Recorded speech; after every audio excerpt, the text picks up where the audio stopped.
I'm Nkosinathi Ndlovu, and this is the TechCentral Show. TCS is brought to you by MTN Business. Visit www.mtnbusiness.co.za to learn more. Charge, formerly Zero Carbon Charge, is building a network of off-grid EV charging stations across South Africa.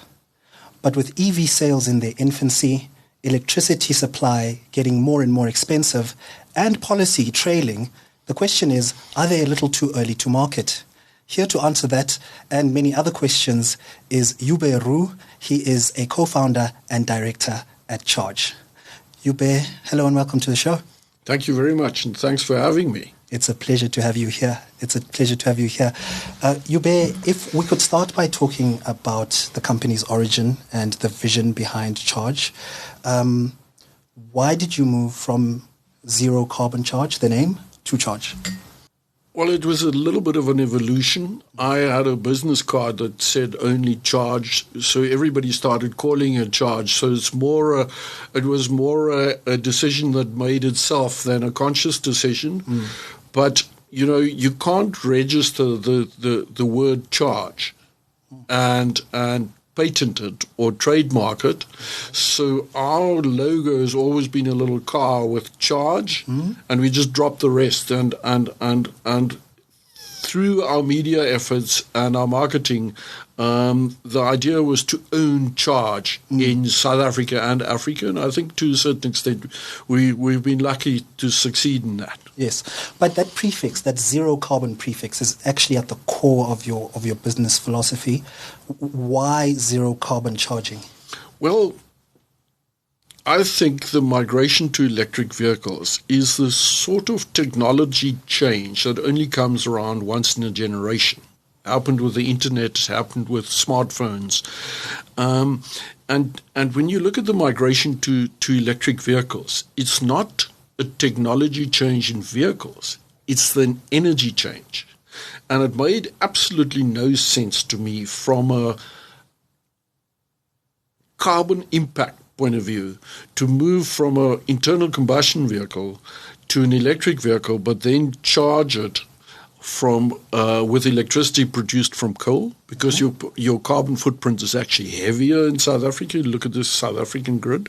But more than that, it was necessitated in South Africa because our grid simply was never designed to accommodate the migration from petrol and diesel as a source of energy to electricity as a source of energy. The grid was always designed to operate very close to its peak capacity, its design capacity.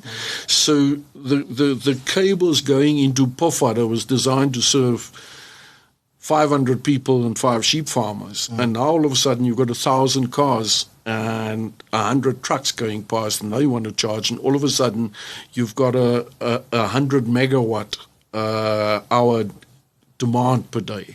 So that's what really drove it. It was necessity. And we always thought that if we could act as a catalyst for the migration to electric vehicles, but more than that, for the migration to renewably powered electric vehicles, that would be an accomplishment. So that's really at the core of the business. All right, and we'll get back to grid capacity, because there are some efforts to actually build charging stations that are on the grid, and we'll talk more about those points later on. But your first station was built in Wolmaransstad in 2024. Can you tell us about that journey and how that is doing so far? Well, the Wolmaransstad was really a proof of concept, technical proof of concept. That's why it's in Wolmaransstad. It was simply the first site that was fully permitted and we could construct it.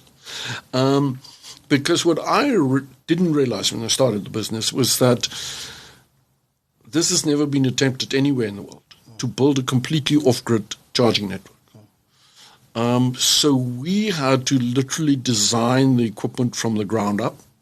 Though it's all off-the-shelf equipment, stringing it together and getting it to work together seamlessly, and especially to work modularly, so we can expand either the solar or the batteries or the charging infrastructures individually, modularly, as we get to understand consumer behavior better. And what I also didn't realize is how technically complicated the software to run this whole business is going to be, because we run a power station, and then we have to talk to the vehicles, Yes. set off the chargers, manage the chargers, and then have a consumer interface, Yes. and talk to his back. So that was the third component. So when we had all of that in place, we decided, okay, let's build it. Let's get this animal into the wild, see whether it can survive. And touch wood, we've been operating for about 15 months. We went live late November last year, and we've had a 99.6% uptime on our chargers, and a similar uptime on our communications. And the software operated flawlessly.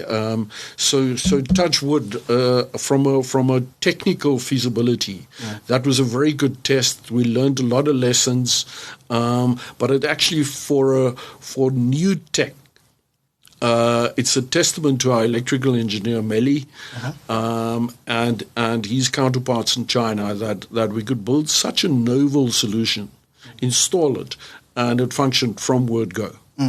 So you've got the proof of concept going, and the plan is to build off-grid EV charging stations approximately every 150 kilometers on South Africa's national highways. Now, you've said before that there is a risk that the company is a little too early to market. Could you explore that question? Why do you think so? Well, at the risk of sounding a little bit like a grave robber on an ambulance chaser, I think Donald Trump's forays into the Middle East changed that scenario radically over the last 2 months. There's been an explosion in the sale of especially plug-in hybrids in South Africa, but also in EV sales. There are no second-hand EVs to be had for love of money in South Africa. The demand for diesel-powered vehicles have just crashed, have just collapsed and been replaced by electric vehicles. And what we've always done with our network, we designed it to, as small as we could, to still give an EV driver the best possible experience, to charge any vehicle in the South African market at its maximum capacity. We managed to charge a Porsche Taycan at 240 kilowatts. So, but to build that as small as we could, and then have the flexibility to understand how we're going to expand once we can understand the consumer behavior, either add more batteries, if they charge in the middle of the day, add more solar, or add more dispensers. And that sort of flexibility was designed into the entire system. And by doing that, we managed to come up with a solution that breaks even on a cash basis with 3 vehicles and the average charge of 55 kilowatt hours, and becomes profitable on a Ebitda basis at 9 vehicles a day. Okay. That gives you a relatively small car park. To give you an idea, if we achieve a total penetration in South Africa of 60,000 vehicles, the entire network is profitable. Yes. In our estimation. So it was designed to break even on a very, very, very low market penetration. And I think with the absolute explosion in demand for electric vehicles, I think we're going to reach that tipping point of 5% of new vehicle sales by next year. To give you an idea, BYD is selling more EVs of their single brand than the total EV sales in the market last year.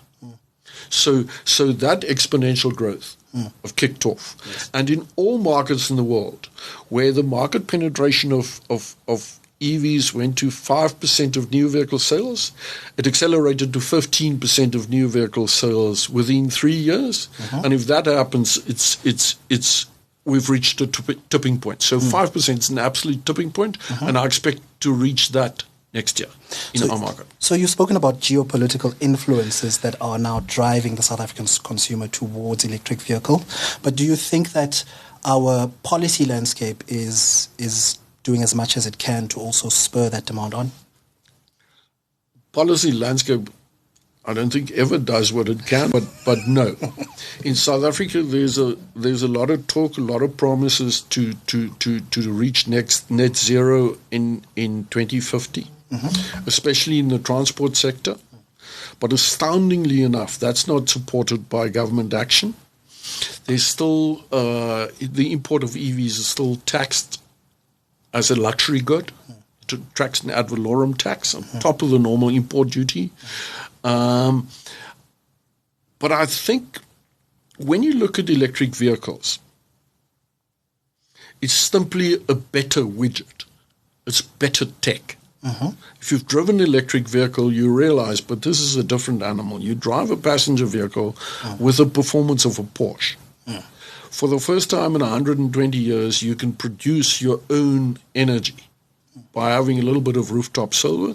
And with a 2.5 kilowatt peak solar system on your roof, you can produce all the energy that you're going to use for your inner city driving forever. So I think it's a tipping point in how we view energy for mobility. It's I say it's a democratization and the localization of energy, because for the first time we've got it in our own control. And I think the mistake the government makes when they look at that energy transition is looking at it through the rearview mirror and trying to protect the incumbents, the local car manufacturing industry, but they should do the cost-benefit analysis. Yes, the car industry employs 400,000 people. Yes, it's important. Yes. But can you hold it back if there's a new tech, or do you exploit the new tech? And the flip side is if we localize the energy production for our passenger and commercial fleets, it gives us, first of all, energy independence. It gives us security of energy. It gives us price security, of which we now all of a sudden very, very aware. And lastly, the every kilowatt hour of electricity we produce on site and sell on site is a kilowatt hour, or is a little bit of energy that we don't have to import in the form of fossil fuels, either petrol or diesel. So the balance of payment impact is simply enormous. So I think the government should look at abolishing import duties for a defined period of 5 years to get the market up to a 25% of new vehicle sales, market penetration. Then we're going to have critical mass for manufacturers to assemble and build vehicles locally. And that's an elegant way of replacing the incumbent fossil fuel manufacturing basis.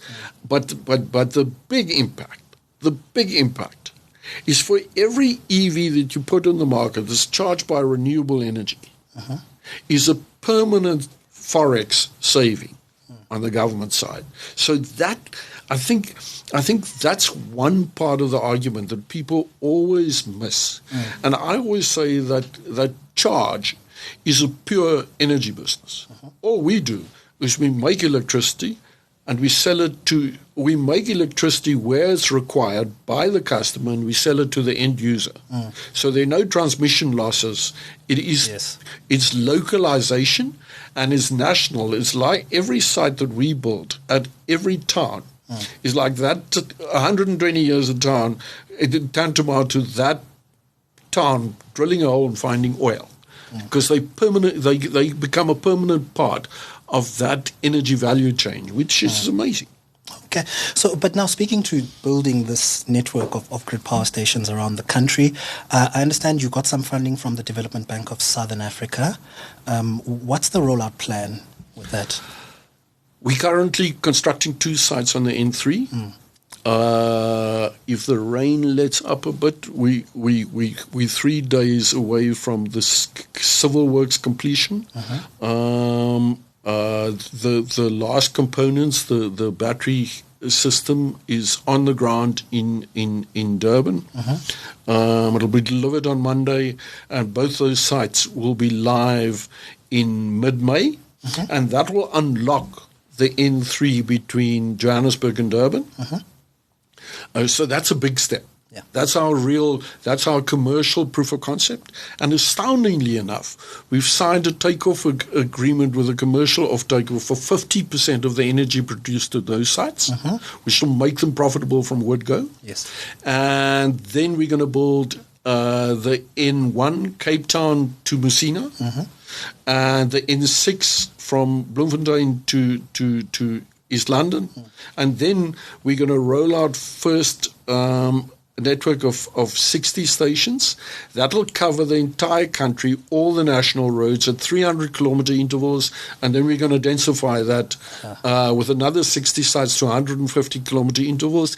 And, then we'll have the data to know exactly where we have to add capacity and expand. Yes. But I expect, with the current uptick in EV and plug-in hybrid sales, that we will have to expand capacity on the N3 before the end of the year.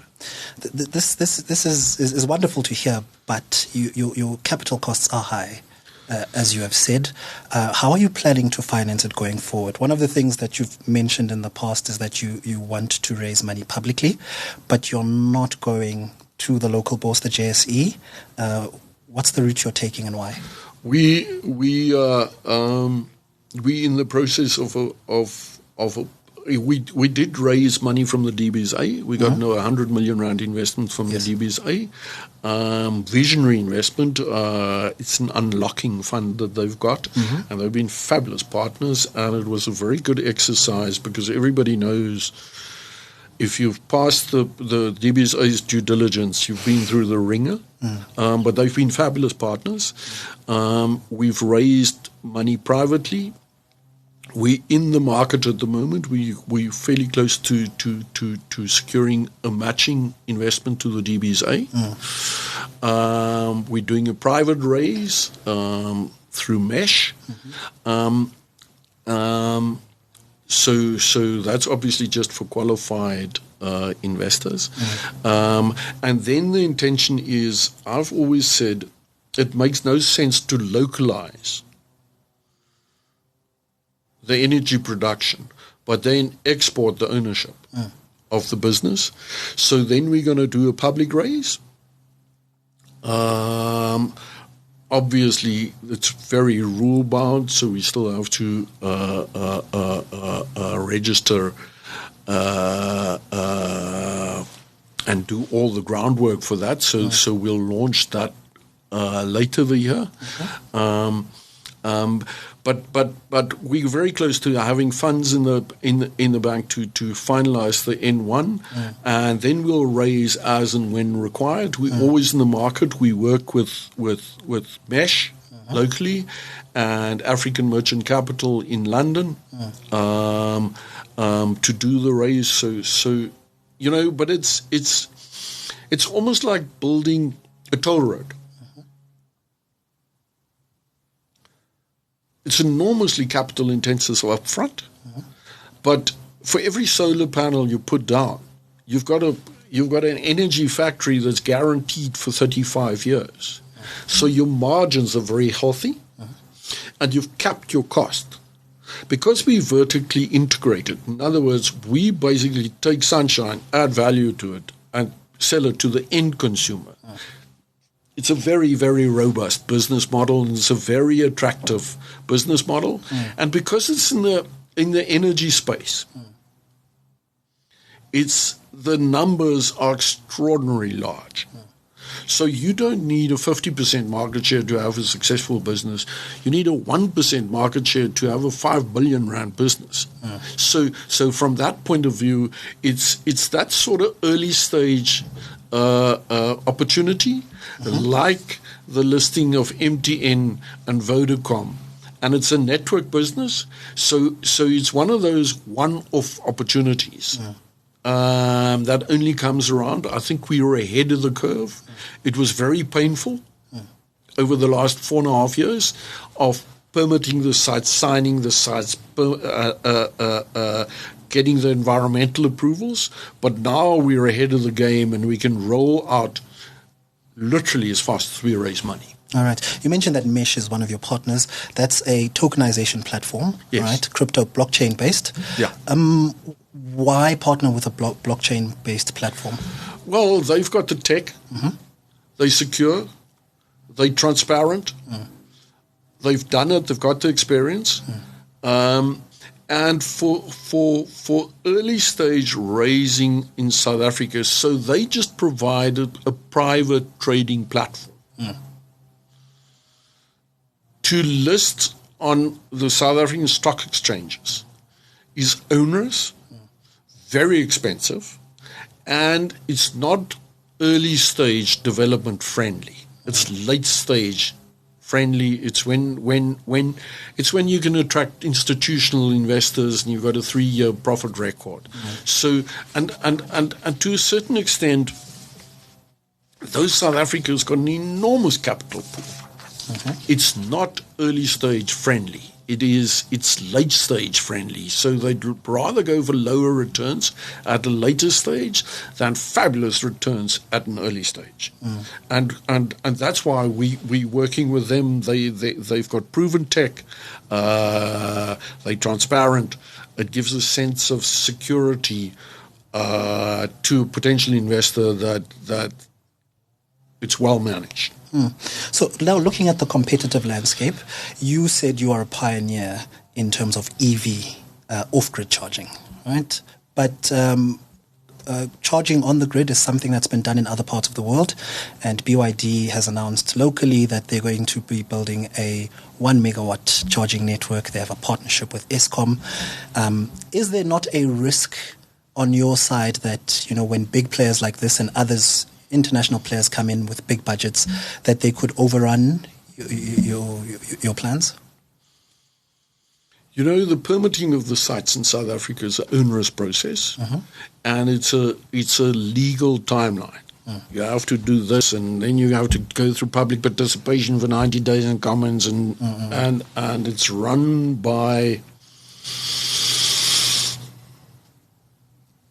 very thorough officials that don't fudge their timelines. Yeah.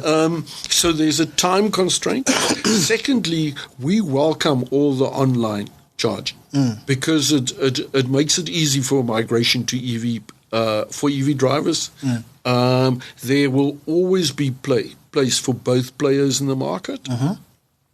But on the long distance and in rural areas, your problem is the distribution network, not just the availability of the energy or the amount of energy generated, but is getting the energy where it's required. And it's not due to anybody's fault.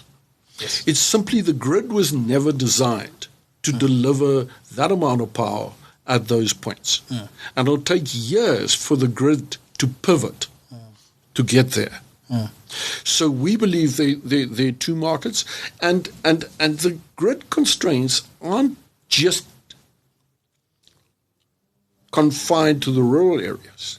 The moment we go past 15% market penetration in urban areas, the urban grid runs into problems. Because now all of a sudden you've got everybody going home at 5 o'clock, plugging their cars, and the grid collapses. So we're also looking at providing those solutions in a city that's also off grid. Now those are more difficult. It's more complicated. It's more innovative.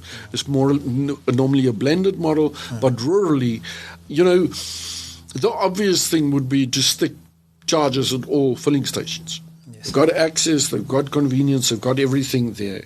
But we look at quite a few of those sites, and the maximum size charger we could put in was 60 kilowatts, and it's a single one.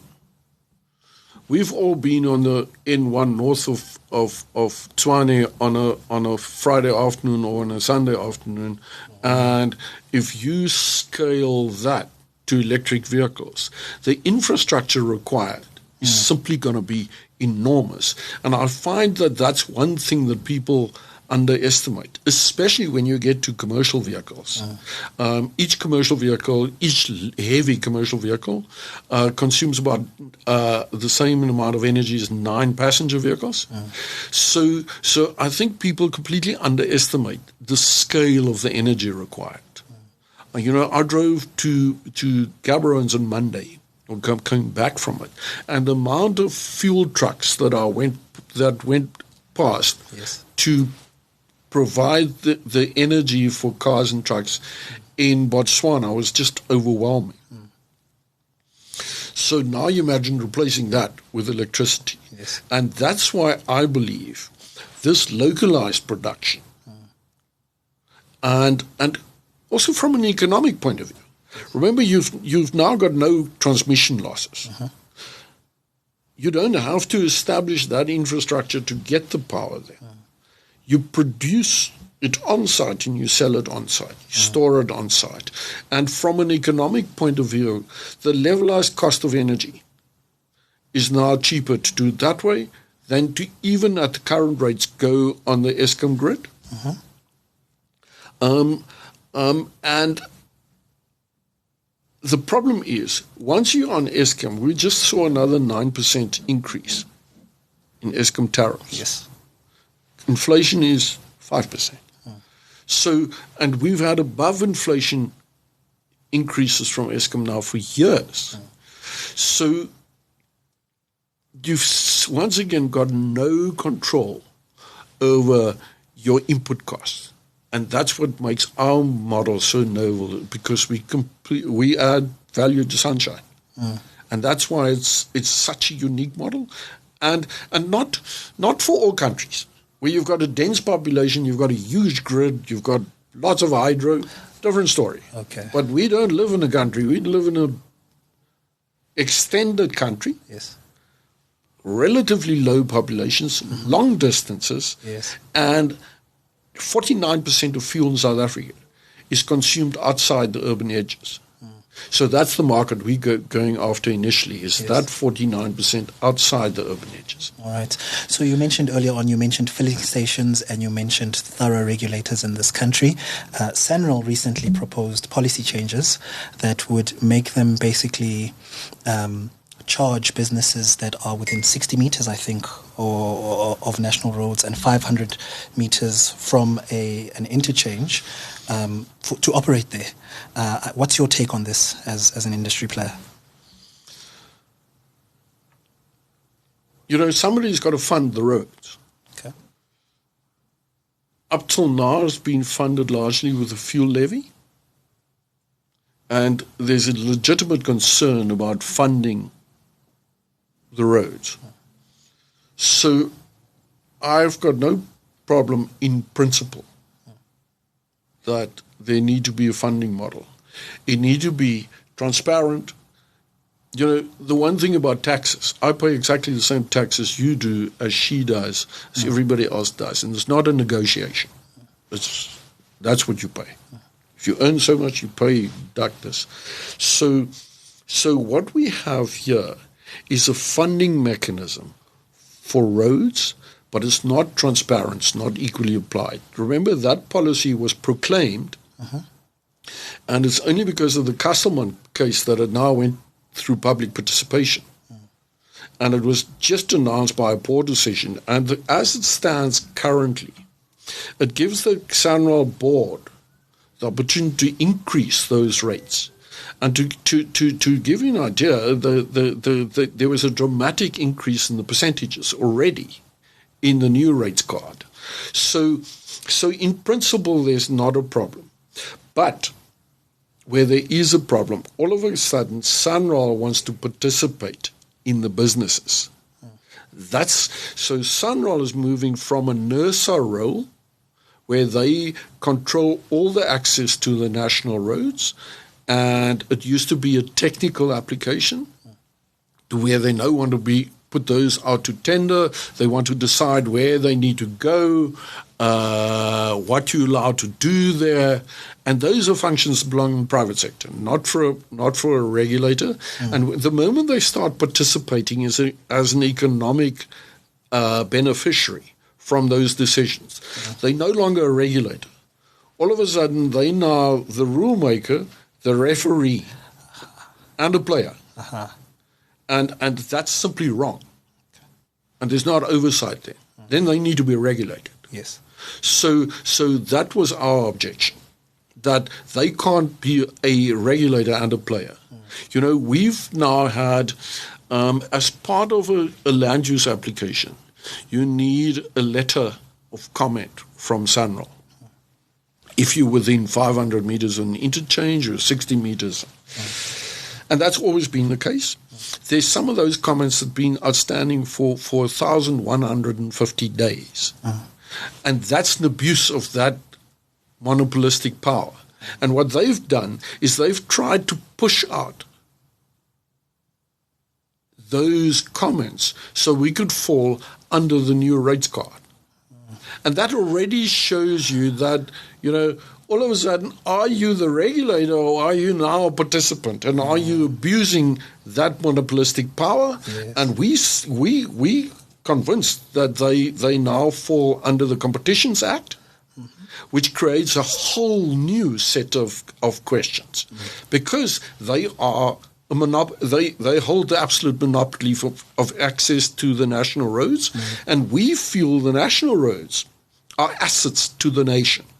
It's things that were established by every single South African, paid for by every litre of fuel that you consumed historically, and it should be a developmental driver. And nowhere does centralized control in one person drive development. It stems development. And that's our basic objection, is the fact that they now want to be rule maker, referee, and player. That's simply not good governance. Joubert, you've given us a very clear vision for Charge's future in the country in terms of how you want to expand your network. But you also mentioned that South Africa is a sparse country, right, with dispersed populations. We're not the only country in the world that could be described in those words. Are there plans in future to expand to other markets, or perhaps partner with others doing similar things in those markets? You know, astoundingly, California, with a fairly large penetration of electric vehicles, is already running into grid constraints. So they've proved the case. I'm an Africa optimist. The population in Africa is going to double in the next 50 years. The moment you look at commercial vehicles, it's no longer a local business, because we're so interconnected. With copper coming from Zambia, all the exports from South Africa, South African ports, all the way up to the DRC, Zambia. I was in Botswana on Monday to talk to them about a charging solution in Gaborone, but then also covering those main arteries, the Trans-Kalahari Highway, the route up north. I estimate it's going to take around about 630 truck charging stations in Africa to electrify the main highways. That is an enormous task, but it's Charge to a large extent is a developmental organization, because each one of these stations we established, there's a locally owned convenience store, which becomes a shop window for that community. There's the energy, the landowner shares in 5% of the revenue generated. We establish a bursary fund of 1% of revenue for bursaries earmarked at that area. So to a certain extent, it's a developmental organization. Each one of those footprints across Africa. Can you imagine? In Africa, there's still 700 million people that haven't got access to basic electricity. I mean, it's a kid that gets home and he can't study at night because he hasn't got an electric lamp. I mean, it's unthinkable. So can you imagine what a developmental driver it is if you can anchor power stations good security, and good communications with this network, and what developmental nodes those will come, and what difference it can make to the entire Africa, and how you can then expand that into a local electricity grid to cover that 700 million people that's going to double in the next 50 years. So I see it as an incredible developmental opportunity. And at its base, and it's at the core of our business, it's an energy business, electricity business. But it's a distributed, a cellular electricity business. Yes. And if from that, if you've got that insight, then you view the entire project differently, because it's almost a must-do project for South Africa and for Africa. Yes, especially in the African continent, where there are many places where the grid doesn't exist at all. I expect Yes. that exactly the same thing that happened with telephones, where Africa went from no fixed line network to iPhones and smartphones in one step, and skipped 80 years worth of grid development. I expect exactly the same thing, because the fundamentals in electricity generation have now changed. Solar panels have come down by a factor of 99. Batteries have come down by a factor of 99. So the fundamental economics have changed from building a national grid, and that only started 140 years ago when Edison built the first grid in America, and Westinghouse alternating current won out over Edison, and they so that's a model that's only 140 years old. But I think now we're in a new energy revolution. So we went from hay to coal to petrol and diesel. Now we're going to electricity and locally distributed, generated electricity. And that's a fundamental change in energy worldwide. And I can't even predict what the impact is. I think we are at one of those moments like when the internet became a big thing and cell phones were launched. You couldn't predict the long-term impact. And I think it's going to be astounding. I think we're going to look back in 30 years' time and say it was one of those fundamental tipping points. Joubert, it's always a pleasure conversing with you, and thank you so much for joining us on the show. Thank you very much for having me on your show. Always a pleasure. That is Joubert Roux. He is co-founder and director at Charge, and this is TechCentral Show.